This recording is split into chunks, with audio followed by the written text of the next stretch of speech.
حضرت ابراہیم علیہ الصلوۃ والسلام جب آگ سے زندہ اور صحیح سالم نکل آئے اور تب بھی ان کی قوم ایمان نہیں لے کر آئی تو انہوں نے ہجرت کا ارادہ کیا۔ چنانچہ ہجرت کے اس سفر میں آپ کی بیوی حضرت سارہ اور بھتیجے حضرت لوط علیہ السلام آپ کے ساتھ تھے۔ آپ کا یہ سفر کنعان یعنی فلسطین و شام کی طرف ہوا۔ آپ راستے میں جگہ جگہ لوگوں کو تبلیغ کرتے ہوئے فلسطین پہنچے۔ کچھ دنوں فلسطین میں رہنے کے بعد پھر آپ مصر تشریف لے گئے۔ مصر کے بادشاہ نے آپ کی خدمت کے لیے ہاجرہ کو آپ کے ساتھ کر دیا، جن سے آپ نے دوسرا نکاح کیا۔ مصر سے آپ پھر فلسطین واپس آ گئے۔ حضرت ابراہیم 86 سال کے ہو چکے تھے، مگر ابھی تک آپ کے کوئی اولاد نہ تھی۔ آپ نے اللہ تعالیٰ سے خصوصی دعا کی تو حضرت ہاجرہ کے پیٹ سے حضرت اسماعیل پیدا ہوئے۔ سورہ صافات میں ہے رب هب لي من الصالحین فبشرناہ بغلام حلیم۔ انہوں نے دعا کی ہے پروردگار مجھے نیک بیٹا عطا کر، بس ہم نے اس کو ایک بردبار لڑکے کی خوشخبری دی۔ آیت نمبر 100 اور 101۔ بڑی آرزوؤں کے بعد اولاد ہوئی تھی، اس لیے حضرت ابراہیم اپنے ننھے بچے سے بڑی محبت کرتے تھے، مگر اللہ تعالیٰ کو ابھی ان کا اور امتحان لینا تھا۔ حکم ہوا کہ اپنے اس ننھے بچے کو اس کی ماں کے ساتھ ایک ایسے جنگل میں چھوڑ آؤ جہاں دانا پانی کچھ بھی نہ ہو۔ حضرت ابراہیم دونوں کو ایسے ہی جنگل میں چھوڑ آئے۔ یہی جنگل بعد میں آباد ہوا اور مکہ شہر کہلایا، جہاں اللہ تعالیٰ نے بڑی برکتیں نازل فرمائیں۔ اسی شہر میں ہمارے نبی حضرت محمد مصطفیٰ صلی اللہ علیہ وسلم پیدا ہوئے۔ حضرت ابراہیم کے اپنی زوجہ اور اپنے دودھ پیتے بچے کو بیابان جنگل میں چھوڑنے کا تذکرہ قرآن میں مندرجہ ذیل الفاظ میں کیا گیا ہے۔ گو کہ حضرت ابراہیم کی یہ باتیں عین اس وقت کی نہیں ہیں جب وہ انہیں چھوڑ کر جا رہے تھے، بلکہ یہ اس کے کافی عرصے بعد کی ہیں جب غالباً وہ یہاں خانہ کعبہ کی تعمیر بھی کر چکے تھے۔ البتہ اس واقعے کی طرف اشارہ ہے ان آیتوں میں۔ اللہ تعالیٰ کا ارشاد ہے اعوذ باللہ من الشیطان الرجیم وَإِذْ قَالَ إِبْرَاهِيمُ رَبِّ اجْعَلْ هَٰذَا الْبَلَدَ آمِنًا وَاجْنُبْنِي وَبَنِيَّ أَن نَّعْبُدَ الْأَصْنَامَ إِلَىٰ آخر الآیات۔ اور یاد کرو وہ وقت جب ابراہیم نے دعا کی تھی اے پروردگار اس شہر یعنی مکہ کو امن کا شہر بنا اور مجھے اور میری اولاد کو بت پرستی سے بچا۔ پروردگار ان بتوں نے بہتوں کو گمراہی میں ڈالا ہے، ممکن ہے کہ میری اولاد کو بھی یہ گمراہ کر دیں، لہٰذا ان میں سے جو میرے طریقے پر چلے وہ میرا ہے، اور جو میرے طریقے کے خلاف طریقہ اختیار کرے تو یقیناً تو درگزر کرنے والا مہربان ہے۔ پروردگار میں نے ایک بے آب و گیا وادی میں اپنی اولاد میں سے کچھ کو تیرے محترم گھر کے پاس لا بسایا ہے۔ پروردگار یہ میں نے اس لیے کیا ہے کہ یہ لوگ یہاں نماز قائم کریں، لہٰذا تو لوگوں کے دلوں کو ان کی طرف مائل کر دے اور انہیں کھانے کو پھل دے، شاید کہ یہ شکر گزار بنے۔ پروردگار تو جانتا ہے کہ جو کچھ ہم چھپاتے ہیں اور جو کچھ ہم ظاہر کرتے ہیں، اور واقعی اللہ سے کچھ بھی چھپا ہوا نہیں ہے، نہ زمین میں اور نہ آسمان میں۔ شکر ہے اس خدا کا جس نے مجھے اس بڑھاپے میں اسماعیل اور اسحاق جیسے بیٹے دیے۔ حقیقت یہ ہے کہ میرا رب ضرور دعا سنتا ہے۔ اے میرے پروردگار مجھے نماز قائم کرنے والا بنا اور میری اولاد سے بھی ایسے لوگ اٹھا جو یہ کام کریں۔ پروردگار میری دعا قبول فرما۔ پروردگار مجھے اور میرے والدین کو اور سب ایمان لانے والوں کو اس دن معاف کر دیجیے گا جب حساب قائم ہو۔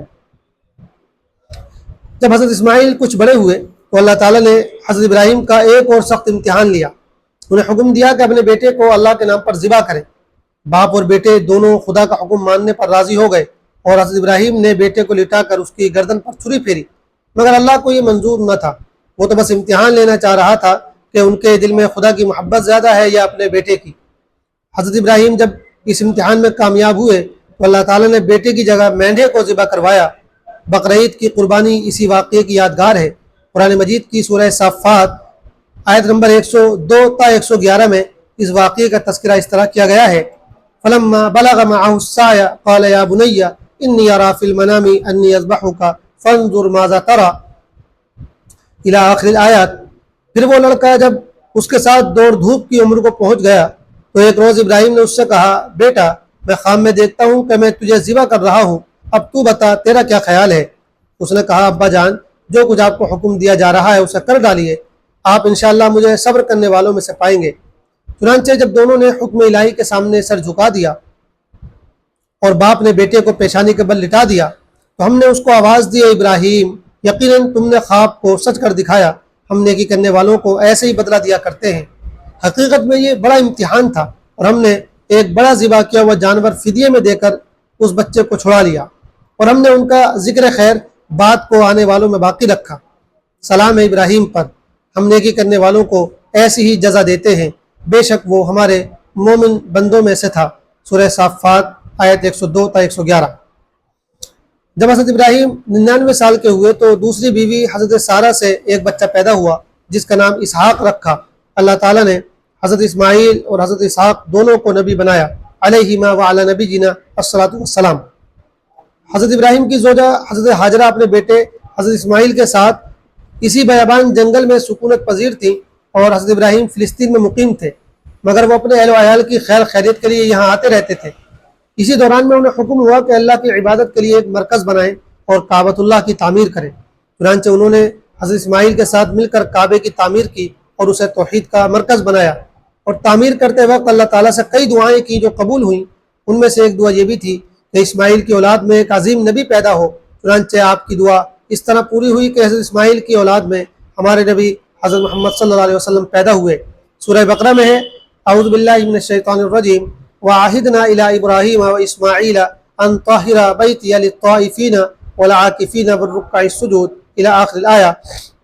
اور ہم نے ابراہیم اور اسماعیل کو تاکید کی کہ میرے اس گھر کو طواف اور اعتکاف اور رکوع اور سجدہ کرنے والوں کے لیے پاک رکھو۔ اور ابراہیم نے دعا کی، اے میرے رب، اس شہر کو امن کا شہر بنا دے، اور اس شہر کے رہنے والوں میں سے جو اللہ اور آخرت پر ایمان رکھتا ہے اسے ہر قسم کے پھلوں کا رزق دے۔ اللہ نے ارشاد فرمایا جو کافر ہوگا اسے بھی کچھ دنوں دنیا سے نفع اٹھانے کا موقع دوں گا، پھر اسے دوزخ کے عذاب کی طرف کھینچوں گا، اور وہ کیا ہی برا ٹھکانہ ہے۔ اور وہ وقت بھی یاد رکھنے کے لائق ہے جب ابراہیم و اسماعیل کعبۃ اللہ کی بنیادیں اٹھا رہے تھے اور اللہ سے التجا کرتے جاتے تھے، اے ہمارے پروردگار، ہم سے یہ گھر قبول فرما لیجئے، یقیناً آپ خوب سننے والے اور خوب جاننے والے ہیں۔ اے ہمارے پروردگار، ہم دونوں کو اپنا فرما بردار بنائے رکھیے، اور ہماری نسل میں بھی ایک فرما بردار امت پیدا فرمائیے، اور ہمیں عبادت کے طریقے بتلا دیجئے، اور ہماری توبہ قبول فرمائیے، بے شک آپ ہی توبہ قبول کرنے والے اور رحم فرمانے والے ہیں۔ اور اے ہمارے رب، ان لوگوں میں خود انہی میں سے ایک رسول بھیج دیجئے جو انہیں تیری آیتیں پڑھ کر سنایا کرے، کتاب و حکمت کی تعلیم دے اور ان کی زندگیاں سنوارے، بے شک آپ بڑی قدرت والے اور حکیم ہیں۔ سورہ بقرہ آیت 125 تا 129۔ حضرت ابراہیم کی پوری زندگی دعوت و تبلیغ، ایثار و قربانی، ہجرت و مجاہدے، آزمائش و امتحان اور جد و جہد سے بھرپور ہے۔ انہوں نے اپنی زندگی کا ایک ایک لمحہ اللہ کو راضی کرنے اور بندوں کو سیدھا راستہ دکھانے میں گزارا۔ خود قرآن نے گواہی دی ہے کہ حضرت ابراہیم تمام آزمائشوں اور امتحانات میں کھرے اترے، اور اللہ تعالیٰ نے انہیں امامت کے مرتبے پر فائز کیا۔ ان کی امامت کی سب سے بڑی دلیل یہ ہے کہ اس وقت موجود دنیا کے جملہ آسمانی مذاہب انہیں اپنا امام، پیشوا اور رہنما مانتے ہیں، اور اپنی نسبت ان کی طرف کرنے میں فخر کرتے ہیں۔ حضرت ابراہیم خانہ کعبہ کی تعمیر کرنے کے بعد کنعان یعنی فلسطین میں رہتے رہے۔ آپ کے سامنے پہلے حضرت سارہ کی وفات ہوئی، اور پھر حضرت ہاجرہ بھی انتقال کر گئیں۔ 175 برس کی عمر میں حضرت ابراہیم کی بھی وفات ہو گئی۔ اللہ کی رحمتیں ہوں حضرت ابراہیم اور ان کے اہل بیت پر۔ حضرت ابراہیم علیہ السلام کی پوری زندگی نصیحتوں اور عبرتوں سے بھری ہوئی ہے۔ ان کی دعوت اور ان کے حالات سے ملنے والے سبق کے بارے میں چند چیزیں پیش ہیں۔ نمبر 1، حضرت ابراہیم کی پوری زندگی امتحان اور آزمائش میں گزری، مگر کبھی ان کی زبان پر ناشکری یا مایوسی کی بات نہیں آئی۔ اس لیے ہمیں بھی آزمائشوں سے گھبرا کر مایوس اور ناشکرا نہیں بننا چاہیے۔ نمبر 2، حضرت ابراہیم پر ہر طرح سے دباؤ بنایا گیا کہ وہ توحید سے ہٹ کر شرک کو اختیار کر لیں، مگر وہ اس کے لیے تیار نہیں ہوئے بلکہ توحید پر ڈٹے رہے۔ اس لیے ہمارے سامنے بھی کیسے ہی سخت حالات آ جائیں، ہمیں چاہیے کہ ایمان و توحید پر مضبوطی سے قائم رہیں اور شرک و کفر کی طرف ذرا بھی نہ جھکیں۔ نمبر 3، اللہ کے راستے میں حضرت ابراہیم کو آگ میں ڈالا گیا۔ اگر حق کی راہ میں ہماری جان بھی چلی جائے تو ہمیں بھی پیچھے نہیں ہٹنا چاہیے بلکہ اسے اپنی خوش قسمتی سمجھنا چاہیے۔ نمبر 4، حضرت ابراہیم نے اللہ کی راہ میں اپنی پیاری سی پیاری چیز قربان کر دی، گھر بار چھوڑا، مال و دولت خرچ کیا، اور پھر اپنے جگر کے ٹکڑے حضرت اسماعیل کو قربان کرنے سے بھی پیچھے نہ ہٹے۔ ہمیں بھی چاہیے کہ راہ خدا میں اپنی محبوب سے محبوب چیز قربان کرنے کا حوصلہ پیدا کرے۔ نمبر 5، اگر ہمارے بڑے یا ہمارے والدین غلط راستے پر ہیں تو ہمیں ان کے پیچھے چلنے کی بجائے انہیں صحیح بات سمجھانی چاہیے، جیسا حضرت ابراہیم نے اپنے والد کے غلط راستے کی پیروی کرنے کی بجائے انہیں صحیح راستے کی دعوت دی۔ نمبر 6، داعی کو اپنی دعوت کی شروعات اپنے گھر سے کرنی چاہیے، جیسا حضرت ابراہیم علیہ السلام نے سب سے پہلے اپنے والد کو دعوت پیش کی۔ نمبر 7، دائی کو اپنی بات سمجھانے کے لیے عقلی دلیل کا سہارا بھی لینا چاہیے اور بات اس انداز میں کرنی چاہیے کہ سامنے والے سمجھ جائیں اور ان کے پاس جواب کے لیے کچھ نہ بچے، پھر چاہے وہ مانے یا نہ مانے۔ جیسے حضرت ابراہیم نے کئی مرتبہ یہ طریقہ اختیار کیا۔ آپ نے بڑے بت کے سوا سارے بتوں کو توڑ کر ان سے کہا کہ اگر تمہارے یہ بت واقعتاً خدا ہیں تو ان سے ہی پوچھ لو کہ کس نے یہ کام کیا ہے۔ اسی طرح آپ نے ستارے، چاند اور سورج کے خدا ہونے کو کس طرح عقلی دلیل سے غلط ثابت کیا۔ پھر ایسے ہی آپ نے نمرود کے سامنے اپنی بات رکھی کہ اس سے کوئی جواب نہ بن سکا۔ نمبر 8، اپنی زندگی میں کوئی ایسا کام کرنا چاہیے جس کا فیض بعد تک جاری رہے۔ جیسے حضرت ابراہیم نے توحید کا سینٹر یعنی کعبہ قائم کیا، اسی طرح ہمیں بھی کوئی ایسا سینٹر قائم کرنے کی فکر کرنی چاہیے جہاں سے توحید و ایمان اور علم و یقین کی شمع روشن ہو سکے۔ نمبر 9، جب اللہ اور رسول کا حکم صحیح طریقے سے ہم تک پہنچ جائے تو پھر چاہے ہماری عقل اسے قبول کرے یا نہ کرے، اس کی تعمیل سے اعراض نہیں کرنا چاہیے۔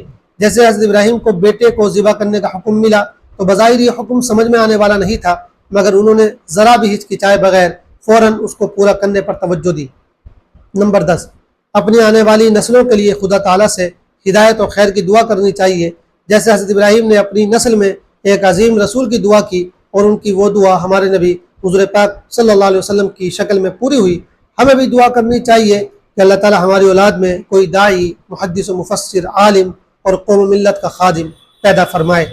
اللہ تعالیٰ حضرت ابراہیم اور ان کے اہل بیت پر رحمت نازل فرمائے اور ہم سب کو ان کے نقش قدم پر چلنے کی توفیق عطا فرمائے۔ والسلام علیکم ورحمۃ اللہ وبرکاتہ۔